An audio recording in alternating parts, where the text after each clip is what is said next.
Hello everybody, I'm Dr. Saloninandan. Today I'm going to talk to you about a poem where the mind is without fear, which was written during the reign of the British in India before India gained its independence from colonial rule. Where the mind is without fear British शासन के दौरान लिखी गई थी। इस कविता में कवि रविंद्रनाथ टैगोर अपने सपनों के भारत के बारे में बताते हैं।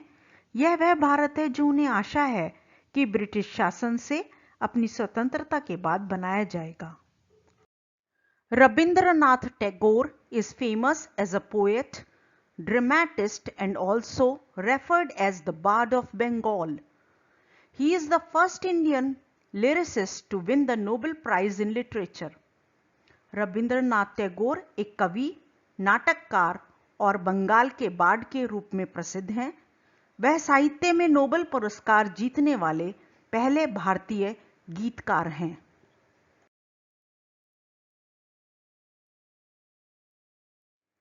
His compositions were chosen by two nations as national anthems, India's Jana Gana Mana and Bangladesh's Amar Shonar Bangla. The Sri Lankan national anthem was inspired by his work. उनकी रचनाओं को दो राष्ट्रों ने राष्ट्रीय गान के रूप में चुना, भारत का जनगणमन और बांग्लादेश का अमर सोनार बांग्ला। श्रीलंका का राष्ट्रगान उनके काम से प्रेरित था।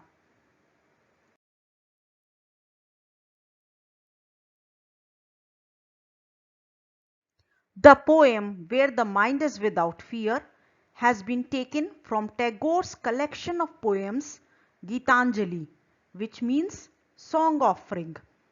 कविता को टैगोर के कविता संग्रह गीतांजलि से लिया गया है, जिसका अर्थ है गीतों का उपहार या भेंट।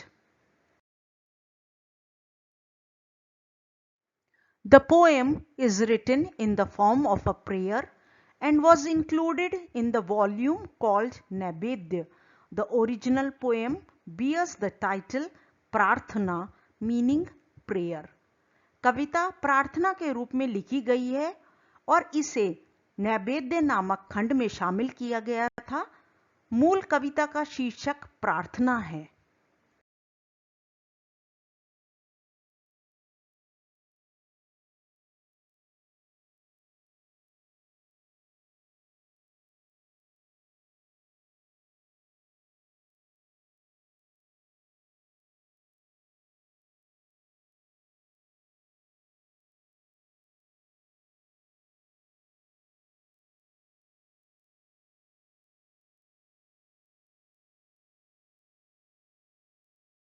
The poem consists of 11 lines in total.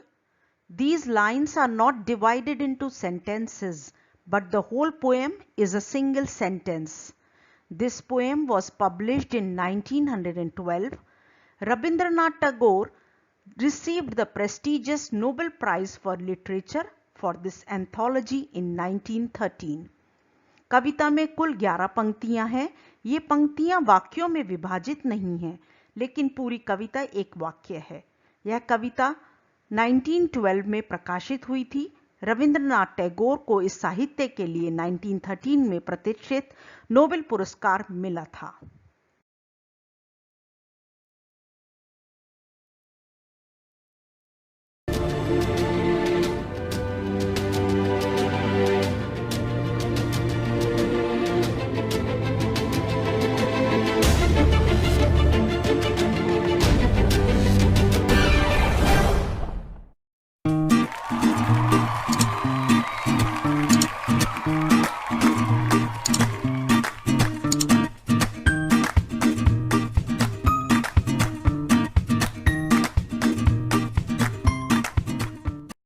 The first line of the poem is where the mind is without fear and the head is held high. In the very first line, the poet prays to God and asks for a world where his countrymen should be free from any fear, where there is independence and there is no oppression from anyone. He wishes that everyone in his country should have their head held high in dignity. In other words, according to him, In a truly free country, every person should be fearless and should have a society which gives equal opportunities to everyone irrespective of religion, caste, creed or color, and where all should have a sense of self-dignity. पहली पंक्ति में कवि भगवान से प्रार्थना करते हैं और एक ऐसी दुनिया की मांग करते हैं जहां उनके देशवासी किसी भी भय से मुक्त हों, स्वतंत्र हों, जहां किसी पर कोई अत्याचार ना हो। वे चाहते हैं कि उनके देश में हर देशवासी अपना सिर ऊंचा रख सके। दूसरे शब्दों में उनके अनुसार वास्तव में आजाद देश में हर व्यक्ति को निडर होना चाहिए और एक ऐसा समाज हो जो सभी को धर्म, जाति, पंथ या रंग के बावजूद समान अवसर देता हो और जहां सभी को आत्मगरिमा की भावना हो।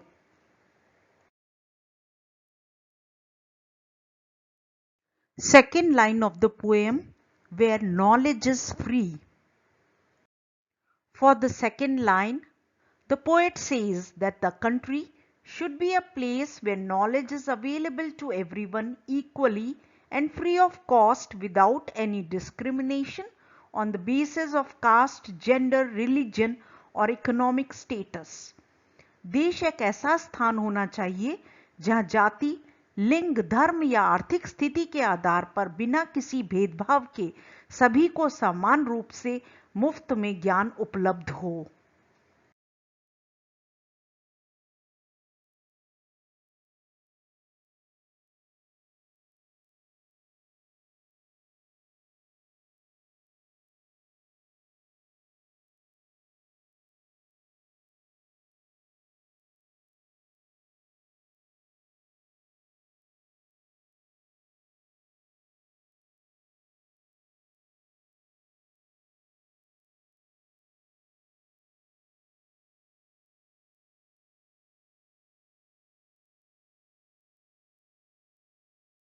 Third line of the poem, where the world has not been broken up into fragments by narrow domestic walls.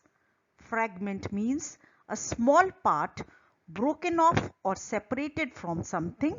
Narrow is an adjective which means limited in extent or small. Domestic means existing or occurring inside a particular country, not foreign or international. In line 3, where the world has not been broken up into fragments by narrow domestic walls, Tagore wishes for a world which is not broken up into small parts or regions or provinces based on caste, creed, color or religion and where people stand united.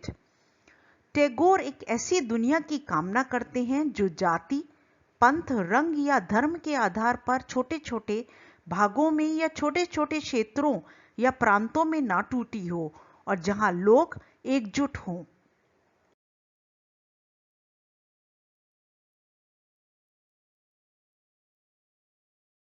In line 4, where words come out from the depth of truth, he wants a free India where people are truthful and words come out from the depth of their hearts.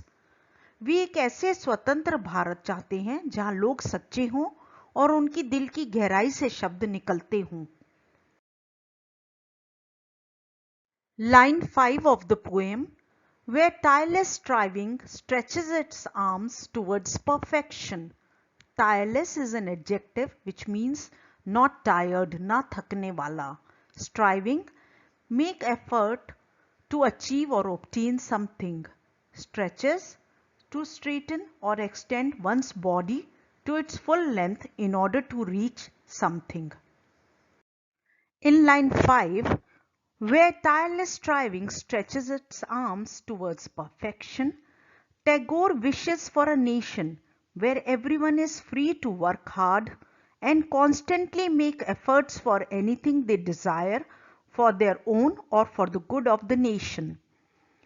Tagore इन लाइनों में एक ऐसे राष्ट्र की कामना करते हैं जहां हर कोई कड़ी मेहनत करने के लिए स्वतंत्र हो और अपने लिए या राष्ट्र की भलाई के लिए तथा उत्कृष्टता प्राप्त करने के लिए अनवरत एवं अथक प्रयास करता हो। Line 6 of the poem, where the clear stream of reason has not lost its way into the dreary desert sand of dead habit. Clear means perfect, unpolluted. Stream, a small, narrow river.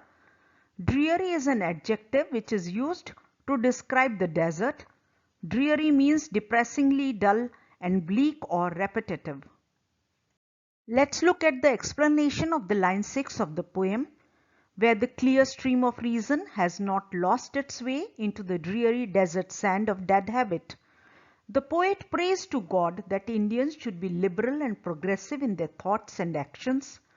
He does not want the perfect and unpolluted stream of reason, where one has unbiased, clear thinking, to be lost among depressingly dull and bleak or repetitive habits and customs and superstitions.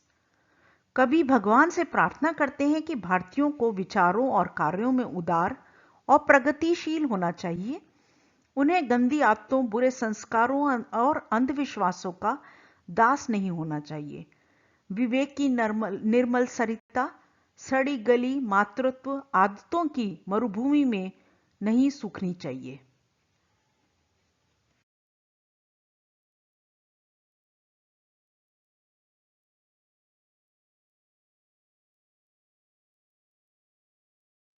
Line 7, where the mind is led forward by thee into ever-widening thought and action. Thee is a pronoun, an older form of the word you, ever-widening, constantly increasing or broadening. Tagore wants the countrymen to be led forward by God into the freedom of constantly broadening mindset and attitude. Tagore चाहते हैं कि देशवासियों को अच्छे विचार एवं कर्मपथ पर अग्रसर होने के लिए ईश्वर हमेशा प्रेरणा देते रहें। Line 8, into that heaven of freedom, my father, let my country awake.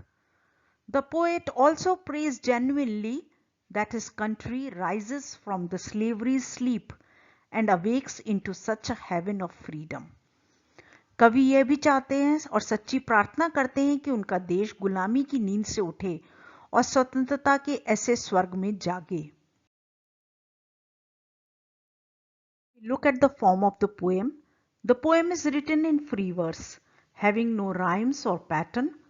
Tagore was credited for having discovered this new form of composing poems called prose poems. कविता मुक्त कविता के रूप में लिखी गई है जिसमें कोई पद्य नहीं है। टैगोर को गद्य कविताओं की रचना के इस नए रूप की खोज करने का श्रेय दिया गया है। If we look at the stylistic devices, there is use of alliteration, anupras. Alliteration is the repeated use of the same consonant sound at the beginning of each word in a line of verse. अनुप्रास पद्य की एक पंक्ति में शब्द की शुरुआत में एक ही व्यंजन ध्वनि का बार बार उपयोग होता है। The examples of alliteration or anupras in this poem are head held high, where the world, dreary desert sand of dead habit, and where words.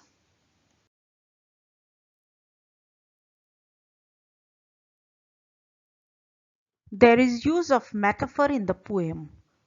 A metaphor is a figure of speech that makes a comparison between two unlike things.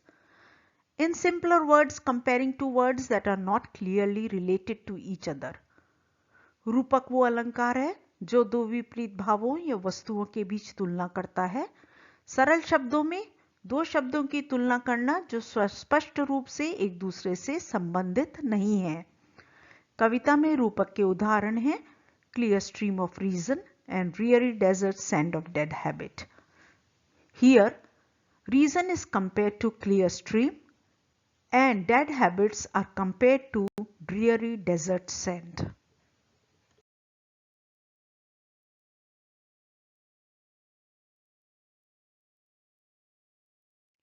There is use of personification also.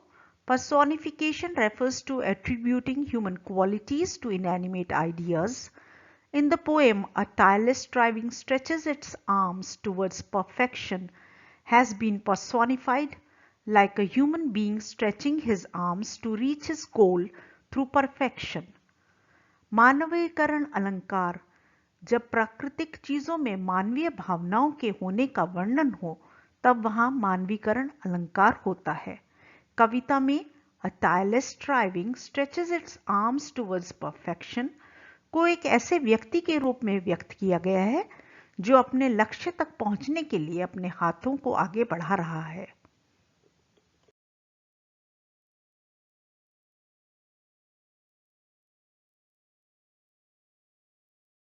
Thanks for watching the video and do not forget to like, comment and subscribe.